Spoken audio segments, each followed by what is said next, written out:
Next ہیں جی امین اللہ پشاور سے، وہ کہتے ہیں عمران خان نے دعویٰ کیا ہے کہ ان کی جانب سے IMF معاہدے کی پالیسیوں کی حمایت کی وجہ سے پاکستان ڈیفالٹ ہونے سے بچ گیا، اگر ان کی جماعت حمایت نہ کرتی تو پاکستان یقینی طور پہ ڈیفالٹ کر جاتا۔ چیئرمین PTI کے اس بیان پہ ضرور کوئی تبصرہ کریں۔ تبصرہ یہ ہے کہ یہ جس طرح کی باتیں کر رہے ہیں، آج مجھے دکھ ہوا کہ یہ بھائی اسرائیل نے اگر اسپانسر کیا ہوتا ہے عمران کو تو وہ کبھی نام لیتا اس کا، یا ادھر کوئی اس طرح کی بات کرتا، وہ تو اس کے لیے نقصان دہ۔ یہ پروپیگنڈا کر رہے ہیں۔ ہمارے ہاں دو چیزیں مجھے بہت مکروہ اور غلیظ اور قابل نفرت لگتی ہیں، جب کوئی آدمی کسی کو غدار کہتا ہے، یا جب کوئی آدمی کسی کو دائرہ اسلام سے خارج قرار دیتا ہے۔ اور اس کی انتہا میں آپ کو بتاؤں کہ نواز شریف کو بہت سے ہمارے مفتیوں شفتیوں نے نا یہ اس طرح کی بات کی تھی، یہ جدہ سے واپسی کے بعد، مجھے ایگزیکٹلی نہیں یاد، تو مجھے پرویز رشید نے فون کیا اور کہا کہ دیکھیں یہ کیسا ظلم، تو میں نے کہا کوئی بات نہیں، یہ تو میں نے کالم لکھا، میں نے کہا یار مسلمانوں کو یہ ہمیں زیب نہیں دیتا، دائرہ اسلام سے خارج کون کسی کو کرے۔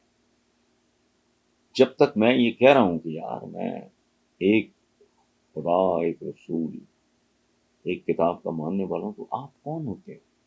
تو کسی کو، ہم لوگوں کو تو کم از کم عام بندوں کو زیب نہیں دیتا کہ کسی کو غدار قرار دیں یا کسی کو دائرہ اسلام سے خارج۔ یہ اپروچ ہی گھٹیا ہے۔ سو عمران نے ان حالات میں اگر یہ کیا ہے تو میرا خیال ہے کہ ایک پاکستانی اس کے علاوہ کیا کر سکتا تھا، کیونکہ ملک جہاں پہنچا ہوا تھا۔ اور دوسری بات یہ ہے، ایک بات میں آپ کے ساتھ شیئر کروں کہ پھدکتے پھر رہے ہیں، چھلانگے مار رہے ہیں، تو تم نے ساری ان کی شرائط مانی ہے۔ یا تو IMF نے تمہیں اکوموڈیٹ کیا ہو تو دو چار تمہاری بھی مان لی ہوں، قطن نہیں۔ لوگوں کی ہڈیوں سے گودا نکالا ہے تم نے، ان کی ساری ٹرمز مانی ہے، کیا ہے، تو وہ تو دکاندار ہیں۔ IMF کیا ہے؟ انٹرنیشنل مانیٹری فنڈ، وہ کچھ فلاحی ادارہ ہے۔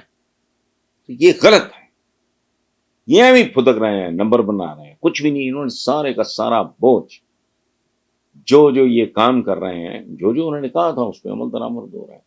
لوگ پس جائیں، تباہ ہو جائیں، برباد ہو جائیں، وہ ان کا ایشو نہیں ہے۔ انہوں نے اوپر کمال کی بات ہے کہ وہ تمام شرائط جس سے یہ پہلے بھاگ رہے تھے، کیوں بھاگ رہے تھے؟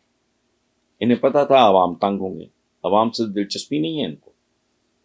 ان کا یہ تھا کہ عوام اگر تنگ ہوں گے، مزید ذلیل و خوار ہوں گے، مزید بھوک ننگ بڑھے گی تو ہمارا ووٹ برباد ہوگا۔ آخری وقت تک انہوں نے کوشش کی، ان کی کچھ شرائط کو بائی پاس کرنے کی، وہ نہیں ہوا۔